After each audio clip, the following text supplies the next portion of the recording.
Halo Bapak Ibu Kepala Sekolah dan rekan-rekan staf administrasi yang baru. Selamat datang di panduan visual kita. Pasti banyak nih yang ngerasa, aduh akreditasi ulang di 2026 ini bakal jadi gunung birokrasi yang bikin pusing kan? Nah, kita ubah yuk cara pandangnya. Anggap aja momen ini bukan beban, tapi justru panggung emas buat memamerkan semua kerja keras dan peningkatan mutu yang udah sekolah Bapak dan Ibu capai. Yuk kita bedah bareng-bareng. Oke, ini dia 6 poin singkat yang bakal kita bahas hari ini. Mulai dari kriteria seleksi, peran asesor lapangan, tahapan sispena, batas waktu, 3 komponen evaluasi diri, sampai peran kepala sekolah dan tips praktisnya. Sebelum kita tenggelam di tumpukan dokumen, ada satu pertanyaan krusial nih. Apakah sekolah Anda itu sebenarnya wajib ikutan seleksi reakreditasi 2026 ini? Nah, tahu jawaban ini tuh penting banget dari awal, biar waktu dan tenaga kita nggak kebuang sia-sia. Bagian pertama, kriteria seleksi akreditasi sekolah. Jadi gini, BNPDM itu membagi sekolah ke dalam 2 jalur. Pertama, ada yang namanya sasaran tanpa seleksi. Ini ibaratnya jalur otomatis buat sekolah yang udah 2 tahun nggak terakreditasi atau yang sertifikatnya habis di 2026, tapi pusat melihat ada penurunan mutu.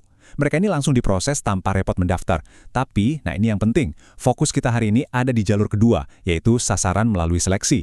Kalau sertifikat sekolah Bapak dan Ibu habis di 2026, terus merasa, mutu sekolah kita udah jauh meningkat loh, atau kebetulan punya kelas akhir di tahun ajaran 2026-2027, nah Anda wajib proaktif mendaftar. Anda harus buktikan kalau sekolah Anda memang pantas dapat status yang lebih baik. Masuk ke bagian kedua, peran asesor pemeriksaan lapangan. Yang menarik dari sistem sekarang ini adalah soal pembuktiannya. Kalau sekolah Bapak dan Ibu mengklaim ada peningkatan mutu, BANPDM bakal menerjunkan asesor khusus untuk pemeriksaan lapangan. Dan ingat, tugas utama mereka di sini bukan buat nyari-nyari kesalahan, sama sekali bukan. Mereka cuma mau memvalidasi klaim yang udah Anda buat.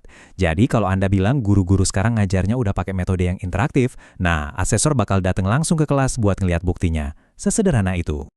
Lanjut ke bagian 3. Tahapan aplikasi via Sispena. Buat rekan-rekan staf administrasi yang mungkin baru pertama kali megang ini, tenang, nggak usah panik. Lupakan istilah birokrasi yang bikin ribet. Prosesnya murni cuma butuh 3 langkah simpel. 1. Siapkan surat usulan permohonan yang ditandatangani kepala sekolah. 2. Buat dokumen evaluasi diri atau yang biasa disebut format 1.1 di buku panduan, lengkap dengan dokumen pendukungnya. Dan 3. Tinggal unggah semuanya ke aplikasi Sispena. Udah, itu aja alur kerjanya. Nggak ribet kan? Bagian 4, batas waktu pengunggahan dokumen. Di balik proses teknis yang gampang tadi, ada satu aturan main yang benar-benar nggak bisa ditawar. Tanggal 31 Juli 2026. Ini adalah batas waktu mutlak alias deadline mati buat sekolah mengunggah semua dokumen ke Sispena. Lewat dari tanggal itu, sistemnya bakal langsung tertutup untuk Anda. Walaupun verifikasi dari pihak provinsi baru jalan di 15 Agustus dan keputusan finalnya di 30 Agustus, titik kritis perjuangan Anda itu ya murni di tanggal 31 Juli ini. Jadi pastikan kalender di sekolah udah ditandai pakai tinta merah ya. Bagian 5, 3 komponen evaluasi diri. Di dokumen evaluasi diri ini, Anda diminta menceritakan peningkatan signifikan di 3 area. Pertama, kinerja pendidik. Gimana sih guru-guru Anda berevolusi dalam cara mereka ngajar di kelas? Kedua, kinerja kepala sekolah. Ini soal gimana kepemimpinan Bapak atau Ibu dalam mengelola anggaran, sarana, dan ngebina para staf. Dan yang ketiga, ini penting banget loh, lingkungan belajar. Anda harus bisa menceritakan dan membuktikan kalau sekolah Anda sekarang jadi tempat yang aman banget secara fisik maupun psikologis, inklusif, dan pastinya bebas dari perundungan atau kekerasan. 3 poin ini wajib banget punya narasi yang super kuat. Bagian terakhir, peran kepala sekolah dan tips. Peran kepala sekolah di sini bukan cuma sekedar ngasih tanda tangan di halaman paling belakang dokumen ya, enggak sama sekali. Kepala sekolah justru harus jadi bukti hidup dari peningkatan mutu itu sendiri. Andalah yang memimpin peningkatan kapasitas guru, yang secara strategis ngatur anggaran buat perbaiki fasilitas, dan yang bikin suasana sekolah jadi positif. Intinya, dokumen yang diajukan ini adalah cerminan langsung dari kepemimpinan Bapak dan Ibu sejak akreditasi yang terakhir.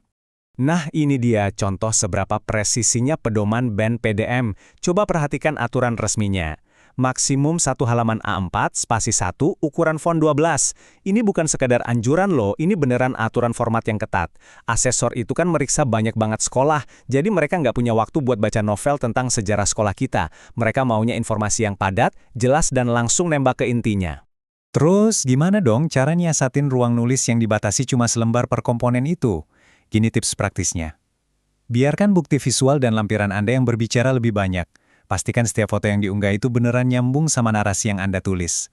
Jangan cuma pakai foto seremonial potong tumpeng, tapi tunjukin foto kegiatan nyata. Lampirkan juga dokumen pendukung yang spesifik banget, misalnya rekap evaluasi guru atau tata tertib anti-bullying yang baru dibikin. Dan yang paling krusial, fokus saja murni pada apa yang meningkat sejak visitasi terakhir, bukan cuma nyeritain rutinitas sekolah sehari-hari. Kenapa sih kita harus repot-repot nyiapin ini semua dengan super teliti? Jawabannya ada di angka 5 ini. Kalau dokumen Anda disusun rapi, masuk tepat waktu, dan tervalidasi dengan baik di lapangan, imbalannya adalah perpanjangan status akreditasi sekolah Anda selama 5 tahun ke depan. Peringkatnya bisa tetap sama, atau bahkan naik jadi lebih baik. Ini adalah garansi kualitas sekolah Anda di mata masyarakat selama setengah dekade loh. Nah, sampailah kita di penghujung penjelasan hari ini. Ngelihat batas waktu 31 Juli yang benar-benar nggak bisa ditawar tadi, pertanyaan buat Bapak Ibu Kepala Sekolah dan tim administrasi hari ini adalah, sudahkah bukti peningkatan mutu Anda siap buat diunggah?